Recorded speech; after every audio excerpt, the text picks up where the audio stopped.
Hi everyone, today we are performing an optimization of a very simple 3-bar truss. This is a very common example that you see in the Nastran documentation, so I figure this is a great example to teach you all. So what is our goal? We are going to start with this truss, and here you can see how thick the members look initially. We're going to use the optimization capability to drive down the weight. And here you can see what the new dimensions of the members are at the end of the presentation. And so this is what we are explicitly going to cover. I'm going to briefly go over how this model is set up. I'm going to talk about something called the optimization problem statement. Basically, you have to know what you're varying, what value you want to optimize, minimize, or maximize, and what are you constraining? Is it displacement? Is it stress? I'll then walk you step by step on how to set this up for Nastran. I'll perform the optimization, and then towards the end we're going to look at the results, and then at the very end we're going to update our original finite element model with the new structural dimensions.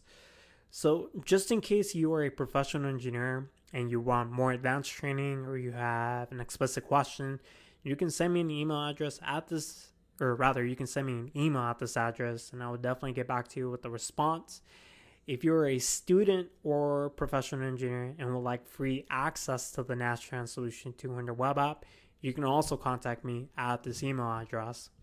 This example is from the Design Sensitivity and Optimization User's Guide. Again, this is a very simple and introductory example for optimization, and here I'm going to go over that one example. If you want more details regarding this example, you can refer to Chapter 8 Example Problems, Section 3-bar Truss. Now, here I just have a depiction of what the stress state looks like for the various members of the structure. Remember that we want to minimize the weight while varying the area of the cross sections for the members. But we want to make sure that the stresses are within these limits, and I'll explain more in detail regarding this. Let's go over the optimization problem statement. Here on this slide, I have the design variables defined. Members 1, 2, and 3 all have their own area parameters defined. Now, this is done through the PROD property type. So here, PROD 11 has an area called area 1 that's assigned to element 1, and so on for elements 2 and 3. We're going to go and say design variable x1 corresponds to the area of PROD 11, design variable x2 corresponds to the area of PROD 12, and the same for PROD 13. We have one other requirement. We want to say that the design variable x3 will be equal to design variable x1. This is the same as saying that the area of PROD 13 will be equal to the area of PROD 11. As for objective and constraints, your finite element model will produce a lot of outputs. It's going to generate displacement, strains, stresses, and so many other quantities. It's up to you to decide what you want to set as the objective and the constraints. Here, I want to set the weight as an objective. The weight is an output quantity. Other output quantities include the stress and displacements, and these two quantities I want to constrain. I want to constrain specifically the axial stress.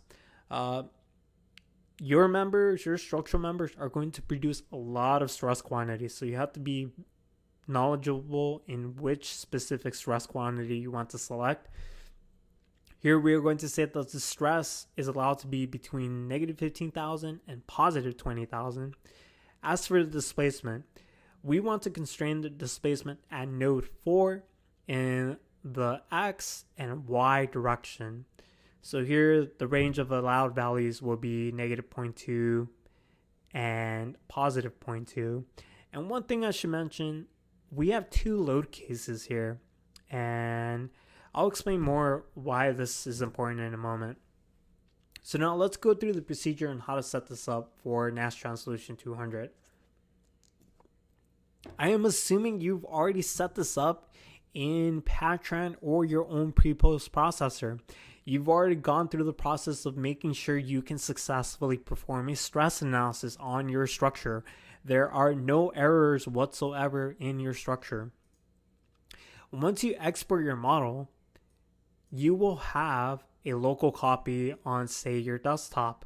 In the video description below, if you want to follow along with this example, there's a link to this BDF file that you can download and follow along. So here, let's start here. This file is what you need to convert to Nastran Solution 200. And the application we are going to use for this procedure is the Nastran Solution 200 web app. This will take an existing BDF file. It will let you convert and create your design variables, your objective, and your constraints. It will then allow you to export a Solution 200 BDF file that you can then use in Nastran to perform the optimization. So let's go through that procedure now. Let me go ahead and select this BDF file and upload it here to the web app. The web app will go ahead and identify everything that can be set as a design variable. Here I have design variables 1, 2, and 3 here.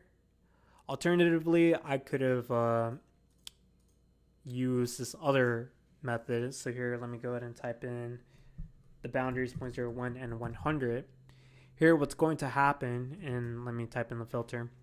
Whatever's visible in the table, it will go ahead and automatically generate design variables for you.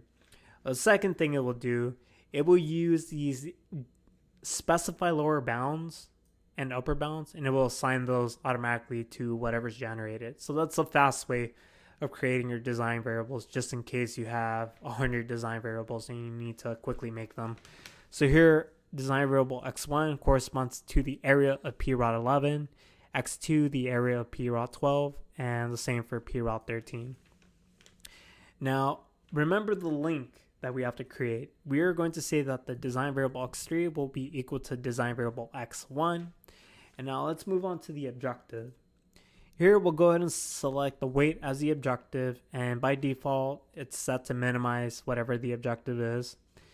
Let's move on to constraints. Here we'll go ahead and select the stress as a constraint. Alternatively, you can use the filter to find stress. And then here we'll click on displacement to create our second displacement constraint. Here, let's go ahead and select PROD. And here what's going on is we are applying this constraint to any element associated to PROD 11. If you have multiple property types you want to constrain, you can type in their identification numbers here. So PROD 12 and PROD 13. And then for the lower and upper limit, we're going to specify negative 15,000 and positive 20,000 here.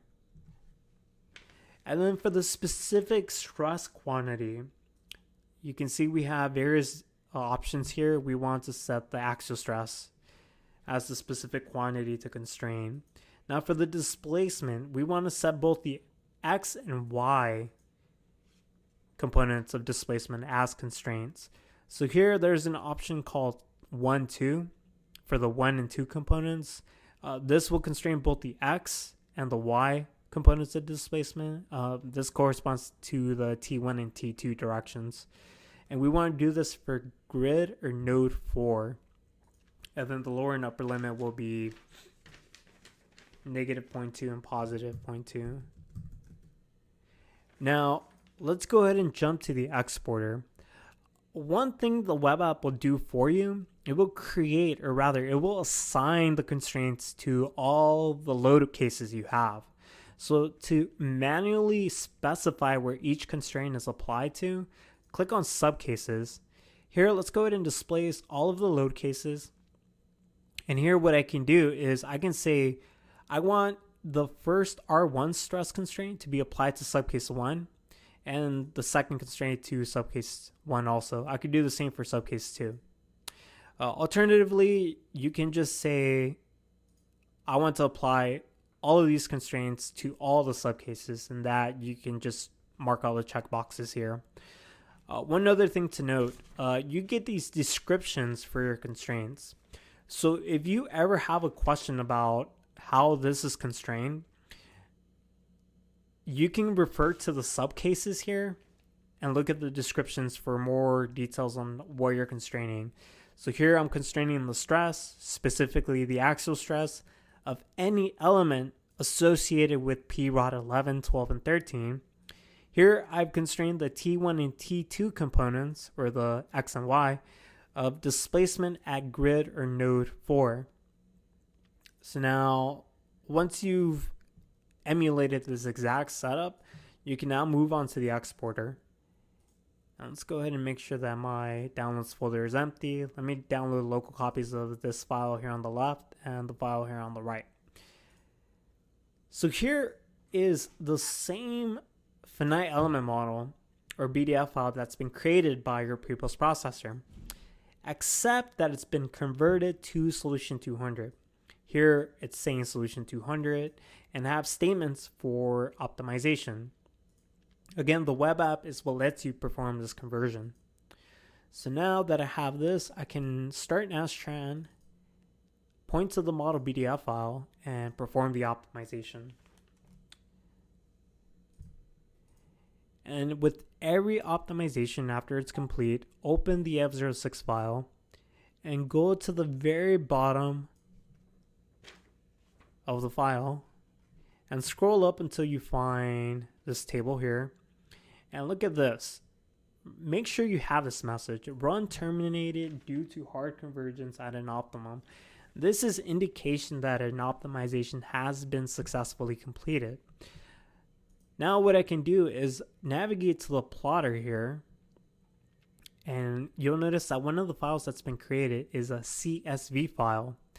I can upload the CSV file and look at the history of the optimization. So here for the objective, remember the objective was to minimize the weight. So at the very start of the optimization, I had a weight of 4.82 units of weight. Here I have design cycle 1, 2, 3, and basically the change of the weight. By the end of design cycle 7, and here you see it marked as final design, I have a weight of 2.69 units of weight. Let's go ahead and move on to the design variables. Here I have design variable x1, x2, and x3 plotted here. Here you might ask, what happened to design variable x1? Remember that design variable x3 is equal to design variable x1. So basically, x3 is overlapping x1, so that's why you can't really see it here. But if I hide it by clicking on the legend here, you can see I can hide the various plots or curves that you see plotted on the graph. Now let's go ahead and look at what happened here. Here you can see that the area of element 2 has a value of 2, and now here for elements 1 and 3, the original area is 1. By the end, this is what we have. The area of element 1 and 3 is 0.83, and the area of element 2 is 0.32. So these are the new areas, if you will. One other thing you can do to inspect that things are okay with your optimization, you can import your structure results to your pre-post processor. Let's go to analysis and attach your results. Here I've been given an OB2 file. This OB2 file was also created during the optimization. For you, it might be an XDB file or a master DBL file. It really depends. So here, let me go ahead and import the results. And let me first plot the displacement. And you'll notice that we have 4 sets of results. Here, this first row is the result for load case 1, design cycle 0. This is the initial design. So these are the results for the original design. So here you can see what the displacement is. This second row of results is load case 1, but the marker at the end says D7 or design cycle 7. This is the final design or the optimized design. So here you can see that the displacement is given here too. These next 2 rows are the results for load case 2 for the original design, and then here for the optimized design. So that's what the markers mean. D0 for initial design and D7 for the final design. You'll notice that the D convention is also used in the plot. So here, D0 or initial design, D1, D2, D3, so on and so on until D7 or the final design. So the reason I brought the plotting step is because you want to make sure that, you want to make sure that the new results are reasonable. The last thing you want to do is accidentally constrain the wrong stress type, say shear stress, and you completely overlook that detail. If you come here and do a quick plot, this can show you if your stress results or any other result makes sense, if they're within reason. If they're not within reason, there's probably something that's kind of off in the model. Here I see that I have, and it might be worth plotting a second value here, or maybe not. So here I can see what my stress results are for each element. And here, just give me a moment while I see if I can make this fixed here. So here are the stresses for the original model. Let's look at the stresses for the optimized model. So here I see that the actual stress is positive 20,000, positive 13, and negative 7,000 here. Note the 20,000. Back when we defined our actual stress constraint, one of our upper bounds was 20,000. So here, what has happened? The optimizer has varied the radius. It's tried to minimize the radius to minimize the weight. As soon as it encounters a constraint, for the most part, that's when the optimization sort of stops. And here, that's load case 1. Let's look at load case 2. So here is the same thing. We have another element that's experiencing a maximum axial stress of 20,000 units of stress. So here we look at the values. They're all within our design constraints. So we know that this optimization has been properly performed. And there's one last thing I want to leave you off with. If you remember, this file here on the desktop contains the original finite element model. If we look here at the PROD entries, PROD 11, 12, and 13, this is what specifies the area of those structural members, 1, 2, and 1. These are the same values we started off with here in the plotter. So here I have 1 or 2 and 1 and 1. These are old values. We now have to update these values with the optimized dimensions. So back in the directory where your optimization was performed, there's a punch or PCH file there. Open that file. This file has new properties. So here the areas are no longer 1, 2, and 1. They're 0.83, 0.32, and 0.83. These are the same values that you get here in the design variable table, 0.83 and 0.32. So what you can do now is make a copy of your original PDF file. And here I'll paste it on the right. Open that. And here I'll show it this file on the right. You can take these entries from the left or the punch file and paste them here on the right. So here we no longer have the 1, 2, 1. We have 0.83, 0.32, and 0.83. Let's go ahead and save this. And there we go. This file that's now on your desktop has been updated with the optimized parameters. So you can go ahead and hand this off to another engineer or classmate. Now let me go back to my PowerPoint presentation and make a last comment. So that was a very simple tutorial. If you're looking for more advanced training on Nastran Solution 200, if you have a question, you can reach me at this email address and I will definitely get back to you. Now, if you are a student or a professional engineer and would like free access to the Nastran Solution 200 web app, you can also contact me here and I would be more than glad to work with you. That essentially concludes the end of this tutorial. And as always, thank you for watching.